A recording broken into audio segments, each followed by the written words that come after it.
Please, have a seat. Today, I want to share with you how much the Most High loves His daughters and delivers in times of trouble. Today, I'm going to share with you the story of Susanna. You can read this story in the King James 1611 Bible, of which includes the Apocrypha books, one being the Book of Susanna, sometimes referred to as the Book of Daniel chapter 13. In the heart of a village blessed by faith and grace, there dwelled a woman named Susanna, the wife of Joachim, a great rich man who had a fair garden joining to his house, and to Joachim did the people of the land resort, because he was more honorable than all others. From Susanna's earliest days, she was cradled in the love of her devout parents, whose ways were guided and kindled by the flames of righteousness. Susanna's gentle spirit and radiant beauty was known throughout the land, but just like her parents, it was her unwavering devotion to God that truly set her apart.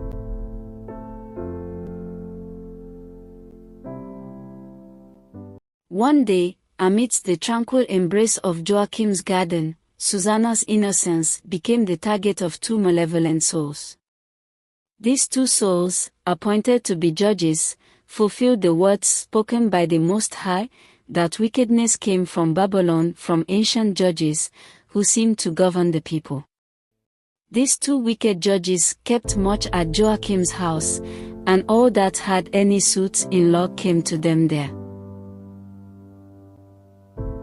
Now when the people departed at noon, every day Susanna would go into her husband's garden to walk, and the two elders, seeing her walking each day, became inflamed with lust towards her. The elders perverted their own mind, and turned away their eyes, that they might not look unto heaven, nor remember just judgments. Albeit they both were wounded with her love, yet did not dare one show another his grief. For they were ashamed to declare the lust that they desired to have to do with her. Yet they watched diligently from day to day to see her. And the one said to the other, "Let us now go home, for it is dinner time." Oh, yes. I should go now. See you tomorrow. Yes, tomorrow, my brother. Shalom. The same be to you.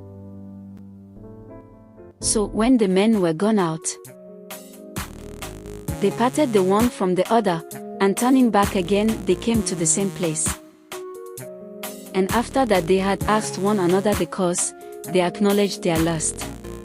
And it was from that moment that they began lurking together in the shadows of the garden, their hearts consumed by darkness, they plotted against her, and so it came to pass, that one day, together, they officially appointed a time when they might find her alone and carry out their evil plans. One very hot day, Susanna said to her mates, "Beloveds, go now, bring me oil and washing balls, and shut the garden doors, that I may wash me." Not knowing that the elders were lacking coveting after their mistress' purity, they did as she bade them. They shut the garden doors and went inside to fetch the things commanded of them. Wow. The weather has been scorching hot lately. But that's okay. 'Cause this is just what I need. These wicked men, intoxicated by their own lust, cast their gaze upon her, and with venomous tongues approached her with vile propositions, saying, Behold, Susanna, the garden doors are shut that no man can see us, and we are in love with you. Therefore, consent to us and lie with us. Yes, we are in love. And if you will not lie with us, we will bear false witness against you, and tell the people that a young man was with you, and therefore you sent away your mates so you could be with him. Susanna, threatened with false accusations of adultery, coercing and demanding that she compromise her virtue or face the specter of death, by her faith and fortified by her moral strength, stood firm against their depraved advances. With courage blazing in her eyes, her voice a beacon of unwavering conviction amidst the shadows of deceit, she declared, "If I do this, it is death to me, and if I don't do it, I cannot escape your hands. But I'd rather soon embrace death, as it is better for me to fall into your hands, and not do this, than to sin in the sight of my Elohim." With that, Susanna cried with a loud voice, and the two elders cried out against her. So when the servants of the house heard the cry in the garden, they rushed in at the privy door to see what was done unto her. Finding Susanna accused and trembling, they bore witness to the depth of depravity that had ensnared their mistress. The servants were greatly ashamed, for there was never such a report made of Susanna. The next day, the treacherous men, enraged by Susanna's steadfast refusal, determined to have her put to death, said before all the people when they had all assembled, "Send for Susanna, the daughter of Kelshus, Joachim's wife." And so, Susanna, very delicate and beauteous with her face covered with a veil, came before the people with her parents, her children, and all her kindred, and all that saw her wept. Susanna wept also as she looked up toward heaven, for her heart trusted in the Most High. As Susanna was dragged before the court of law, the wicked men exclaimed, "As we walked in the garden alone, this woman came in with 2 maids, and shut the garden doors, and sent the maids away. Then a young man, who there was hid, came unto her, and lay with her. Then we that stood in a corner of the garden, seeing this wickedness, ran unto them. And when we saw them together, the man we could not hold, for he was stronger than we, and opened the door and leaped out. But having taken this woman, we asked who the young man was, but she would not tell us. These things do we testify." Then the assembly believed them as those that were the elders and judges of the people, so they condemned her to death. Susanna, trusting Yahuah, cried out with a loud voice, and said, "O everlasting God, that knowest the secrets, and knowest all things before they be, you know that they have borne false witness against me, and look, I must die, whereas I never did such things as these men have maliciously invented against me." The Most High heard her voice. In hearing her cry, he caused hope, embodied in the form of a brave young man named Daniel, to glimmer on the horizon.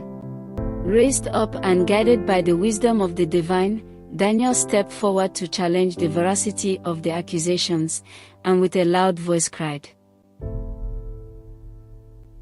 "I am clear from the blood of this woman." The people exclaimed, "What mean these words that thou hast spoken? Are you such fools, you sons of Israel, that without examination or knowledge of the truth you have condemned a daughter of Israel?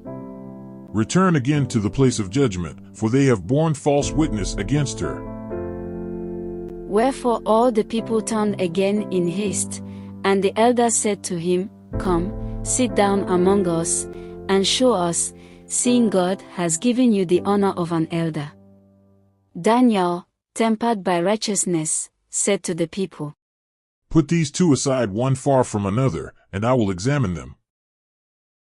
So when they were put asunder one from another, he called one of them, and said unto him, "O you that are waxen old in wickedness, now your sins which you have committed aforetime are come to light. For you have pronounced false judgment, and have condemned the innocent, and have let the guilty go free, albeit the Lord saith, The innocent and righteous shalt thou not slay. Now then, if thou hast seen her, tell me, under what tree did you see them companying together?" They were under a mastic tree. "Very well, you have lied against your own head, for even now the angel of God has received the sentence of God to cut you in 2. Remove this man and bring now the other man, that I may examine him. You seed of Shinan, and not of Judah. Beauty has deceived you, and lust has perverted your heart. Thus have you dealt with the daughters of Israel, and they for fear companied with you, but the daughter of Judah would not abide your wickedness.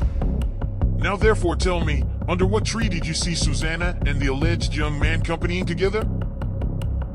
They were under a home tree. Well, you have also lied against your own head, for the angel of God waits with the sword to cut you in two, that he may destroy you. As the old men stumbled over their words, their deception laid bare before the eyes of all who beheld them, the truth emerged victorious. In a stunning reversal of fate, the punishment meant for Susannah was redirected toward the very instigators of her torment. With that, all the assembly cried out with a loud voice, and praised God, who saves them that trust in him. From that day forth was Daniel had in great reputation in the sight of the people. With tears of joy streaming down their faces, the people continued to erupt into cheers, their voices raised in a symphony of exultation for a woman who had triumphed over adversity through the power of her faith and the strength of her conviction. Give praise, you people of the Most High, because Susannah was exonerated. Give praise, you people of God, because her innocence shone brightly in the eyes of all who bore witness. Give praise, because she is another symbol and beacon of hope from our Heavenly Father for all who dare to stand firm in the face of darkness, knowing that, because we have an Elohim that lives, the light of truth will always prevail. Oh, give praise, you people of the highest, because the tale of Susannah is a timeless testament to the power of faith, unwavering pursuit of truth, and courage to stand against the workers of iniquity even as Daniel did. All glory, honor and praise be to Yahuah, Father of light and spirits.